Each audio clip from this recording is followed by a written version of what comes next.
Georgia, Drew Ferguson. Thank you, Mr. Chairman. Would hope for just a minute, maybe today, that this committee would consider itself an American family. As we sit around, as American families sit around the kitchen table and have to make really tough decisions about their family's budgets, cutting out things that they may want, deciding on what they absolutely have to need, what they absolutely need, and looking at it in the context of inflation that is going through the roof and putting pain on American families. What this budget does and what it shows more than anything else is because this place has spent years kicking the can down the road, we are now forced to make serious cuts to many of our programs.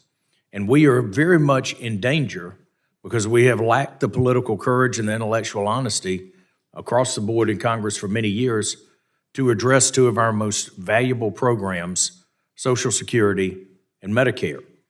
And when you see that you cannot, when you see what happens when you don't touch those programs, as with this budget for the beneficiary, you're forced to make really difficult decisions. And so I just wish this committee would put on their family hat, understand that they're making very difficult decisions, but the one thing that American families can't do is they cannot continue to borrow money because they simply cannot pay the bills with the debt service that they have.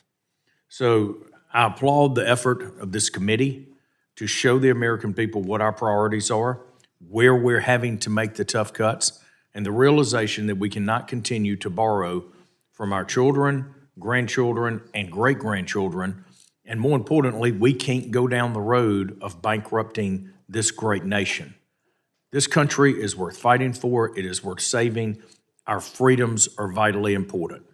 We must grow our economy at a much faster rate than we grow the size of government, and we must be aggressive and intellectually honest in our efforts to fix the mandatory spending problem that this nation faces. With that, Mr. Chairman, I yield back. I thank the gentleman from Georgia and now yield